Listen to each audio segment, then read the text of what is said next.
ज्यांचे आत्ताच विचार ऐकले ते शिवसेनेचे नेते आणि पार्लमेंटमध्ये आमचे सहकारी खासदार संजय राऊत, राष्ट्रवादीचे महाराष्ट्राचे अध्यक्ष जयंत पाटील, आपल्या लोकप्रिय आमदार श्रीमंत पाटील, अर्जुनलाल, नितीन वानखेडे पाटील, युवा नेते रोहित पाटील, संजय बजाज, बाबासाहेब नाईक, बाळासाहेब पाटील, रावसाहेब पाटील, विशाल पाटील आणि आपल्या सगळ्यांचे उमेदवार चंद्रकांत पाटील.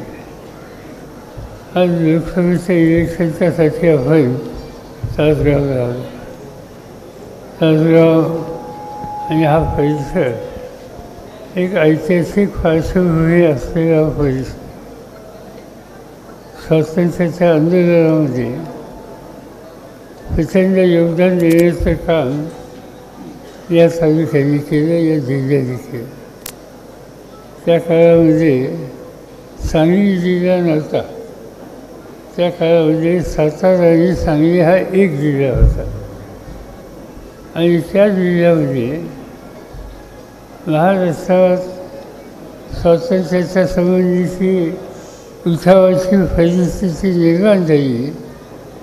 त्या उठावामध्ये सगळ्यात आक्रमक आणि आग्रभागी राहणारा जे कोणता जिल्हा असेल आणि कोणता परिसर असेल तर त्याच्यामध्ये सांगली साताऱ्याचा उल्लेख करावा लागेल. अनेक मोठे लोक स्वातंत्र्याच्या चळवळीत आले. क्रांतिसिंह नाना पाटलांचं नाव घ्यावं लागेल, वसंतदादा पाटलांचं नाव घ्यावं लागेल, जी फुलार यांचंही नाव घ्यावं लागेल, वि स भाग्यांचं सुद्धा नाव घ्यावं लागेल. या सगळ्या लोकांनी एक आवाज उठवला, लोकांना एकत्र केलं. वेळप्रसंगी भूमिगत राहण्याचा प्रसंग त्यांचा आला, पण त्याचा आणि घरादाराचा विचार त्यांनी कधी केला नाही. या सगळ्या सांगलीच्या आणि महाराष्ट्राच्या स्वातंत्र्य सैनिकांनी या देशाला फडक्यांच्या संकटातून मुक्त करायचं, त्यासाठी फौजांची किंमत ही देण्याची तयारी दिली. हा या जिल्ह्याचा संबंधीचा इतिहास आहे. या जिल्ह्यामध्ये अनेक गोष्टी असतात. कधी कधी मला गंमत वाटते. या जिल्ह्याचं, या तालुक्याचं, आसपासचं हा सगळा भाग एकेकाळचा दुष्काळी भाग होता. पण दुष्काळी भाग असता तरी संकटं अनेक असली, आर्थिक संकटं असली, तर या दुष्काळी भागाच्या कधी माणसांनी कधी लाचारी स्वीकारली, सन्मानानं जगायचं. एक दिवशी मी दिल्लीमध्ये होतो. देशाचा शेतीमंत्री होतो. दिल्लीमध्ये रोज सकाळी महाराष्ट्रातून कुणी दिल्लीमध्ये लोक येतात ते भेटायला माझ्याकडे येतात. ही जुनी पद्धत आहे. यशवंतरावजी चव्हाण ज्यावेळी होते त्यावेळी चव्हाण साहेबांना भेटायला जायचे. आता मी त्या ठिकाणी आहे, त्यामुळे महाराष्ट्राचा माणूस आपल्या राज्याचा घटक म्हणून माझ्याकडे येतो. आणि एक दिवशी असं एक चिठ्ठी आली, भेटायला फारसा लोक आले. या म्हणजे विचारलं कुठून आला, सांगितलं की दिल्लीमध्ये सध्या आहे. गाव कुठलं, तर गाव सांगितलं काहीतरी आठवडी वगैरे असतात. म्हणजे करता काय, ते म्हणजे सर्कस. म्हणजे काय, ते म्हणजे सर्कस. म्हणजे सर्कस म्हणजे तुम्ही, हा म्हणजे आमच्याकडे फार जुनी पद्धत आहे. नाव विसरलं नाही, पण बहुतेक धोंडीबा माळी त्यांनी पहिली सर्कस या देशामध्ये तयार केली, या जिल्ह्यात. आणि त्या लोकांना विचारत होतो की तुम्ही ह्या राजीत कुठे गेला, ते म्हणजे दुष्काळाचं संकट सन्मानाने जगायचं, लाचारीनं जगायचं नाही. आणि मग सर्कसमध्ये उड्या मारून वाघाच्या तोंडात हात घालून हत्ती फिरवून जगता येतं, 2 पैसे मिळवता येतात. हे आम्ही ऐकलं, पाहिलं, आमच्या वादवडिलांनी ते काम केलं आणि आज आम्ही तशा प्रकारची सर्कस तयार करून देशाच्या कानाकोपऱ्यामध्ये येतो. म्हणजे गमतीची गोष्ट आहे. काहीही करणार.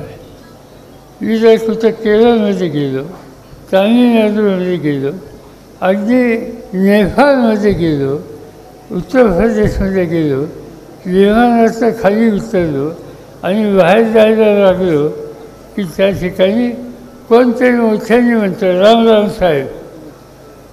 रामराम साहेब त्यांनी विचारलं की मी त्याला विचारतो तू पाण्याचा का? कारण त्यांना म्हणतात गलईवाले. आणि हे गलईवाले देशाच्या कानाकोपऱ्यात होते, कष्ट करतात. त्या ठिकाणी त्यांनी धंदा वाढवला. केरळमध्ये तुम्ही जा, आपल्या भागाच्या गलईवाल्यांचे ते साळुंखे वगैरे वगैरे काही नाव आहेत, त्या लोकांनी मोठी मोठी दुकानं काढली. ही सगळी मंडळी या भागातनं गेली, देशाच्या कानाकोपऱ्यात कष्ट केले आणि सन्मानाने या ठिकाणी जगली.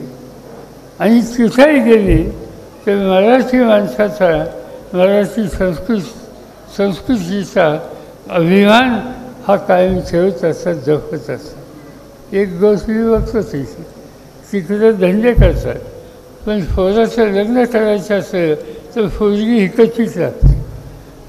मुलगी इकडची म्हणून त्या ठिकाणी जाते. आणि म्हणून कुठल्याही क्षेत्रामध्ये कष्ट करण्याच्या उद्देशी प्रवृत्ती ही तासगाव आणि या सगळ्या परिसराची आहे. तिसरी गोष्ट बघा, शेती. एकेकाळचा सगळा दुष्काळी भाग, आणि या दुष्काळी भागामध्ये शेती कशी करायची ही सांगणं अवघड. पण गृहस्थांनी, लोकांनी कृष्णेचं पाणी आणलं.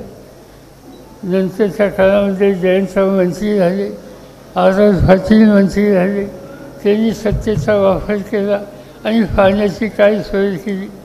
आणि आज काय बघतो त्याच्यावर. एक दिवशी मी लंडनला होतो आणि लंडनला जाताना तिथल्या डिपार्टमेंट स्टोअर, मोठं दुकान, तिथं गेलो होतो.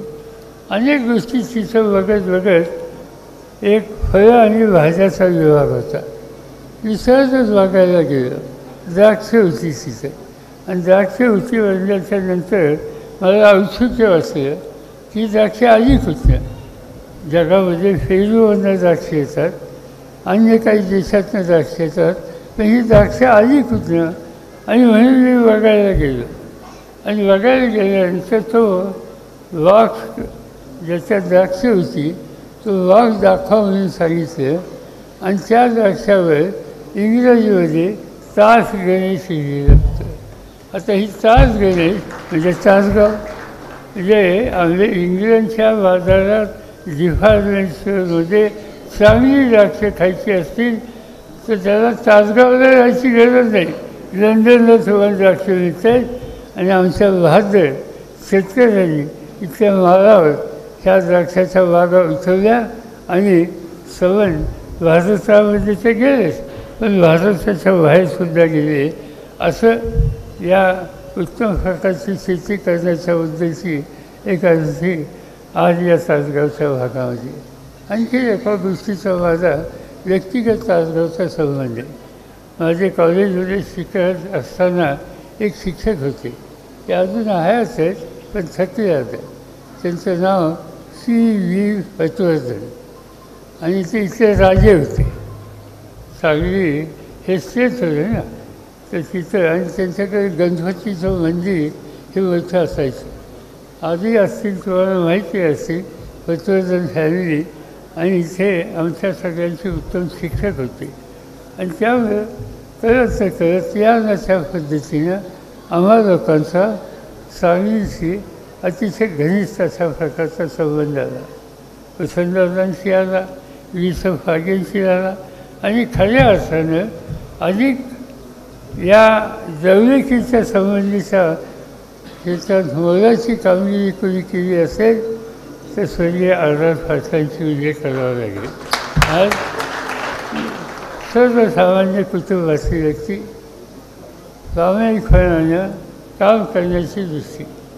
मला आठवतं आहे, एक दिवशी मी नाशिकला सांगलीला आलो होतो आणि विद्यार्थ्यांच्या तरुणांच्यामध्ये तिथे एक सभा होती आणि त्या सभेमध्ये भाषण करायला अनेक तरुण लोक उभे राहिले आणि त्याच्यात एक तरुण नुसता असा बोलायला उभा राहिला. अतिशय चांगले बोलराव त्यांनी भाषण केलं. मी चौकशी केली, हे कोण आहे बाबा, भाजी गजी दिसतं, याचं लक्ष ठेवलं पाहिजे. दुसरं तिथं कोण नव्हते, ते आर.आर. पाटील होते कॉलेजच्या काळापासून. नंतरच्या काळामध्ये पक्ष संघटनेत आले, जिल्हा परिषदेमध्ये गेले.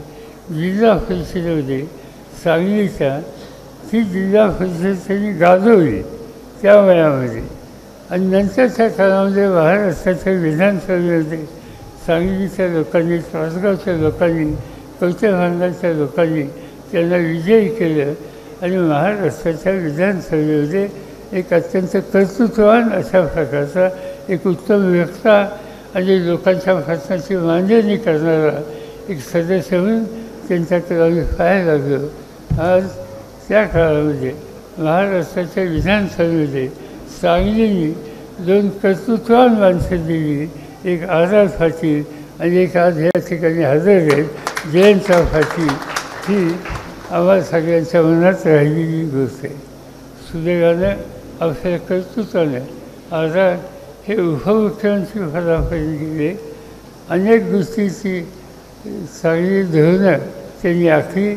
त्यांचे कार्यक्रम आणि विशेषतः समाजाच्या लहान घटकांच्या हिताच्यासाठी धोरणं, स्त्रियांचा सन्मान कसा राहील यासाठी त्यांचे कार्यक्रम, या सगळ्या क्षेत्रामध्ये आर.आर.ने फार मोठं काम केलं.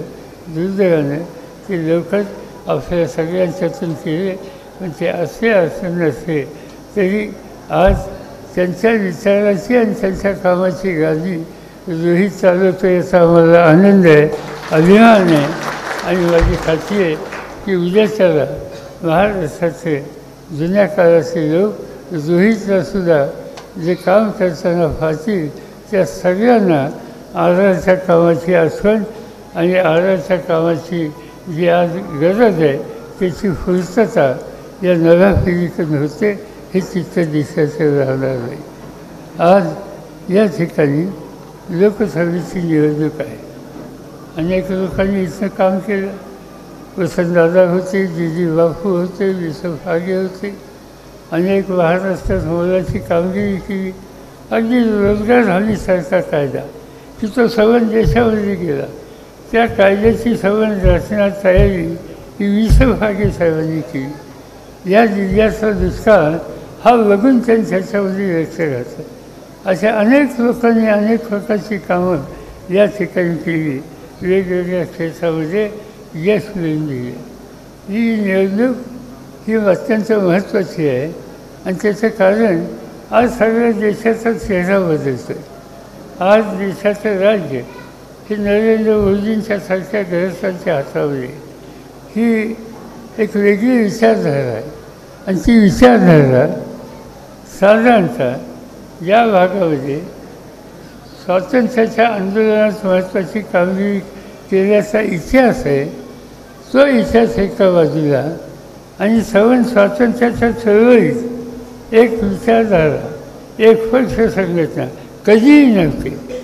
त्या सुरुंगामध्ये जाण्याची वेळ अनेकांना आली.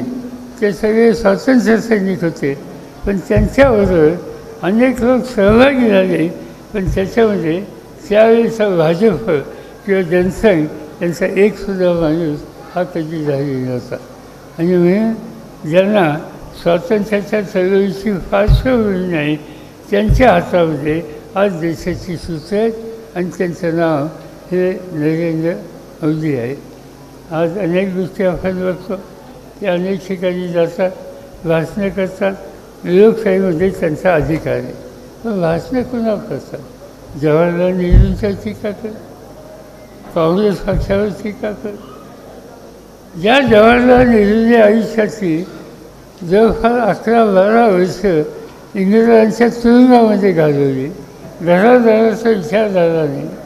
स्वातंत्र्य मिळाल्याच्या नंतर त्या स्वातंत्र्याचा अर्थ लोकांच्या जीवनामध्ये स्पष्ट दिसेल यासाठी एक नवीन रचना त्यांनी केली.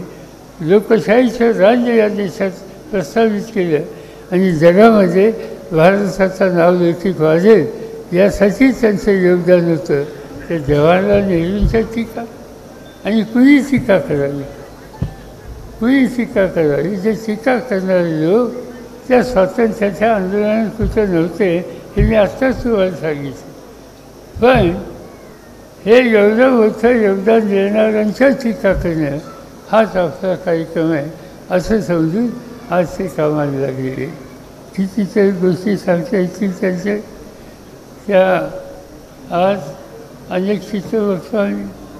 स्वातंत्र्याने देशाच्या स्वातंत्र्यानंतर लोकशाही ही रचना आपण स्वीकारली, सामान्य माणसाचे अधिकार मान्य केले. आज ज्यांच्या हातात सत्ता आहे त्यांना हा लोकशाही स्वातंत्र्याचा विचार कितपत मंजूर आहे याची शंका येते आणि त्याची कारणं अनेक आहेत. ज्यांचा काही संबंध नाही, कसला गुन्हा नाही, मोदी साहेबांच्या त्यांच्या सरकारांच्या मनात आले त्याला तुरुंगात गुन्हा तुरुंगात टाकले.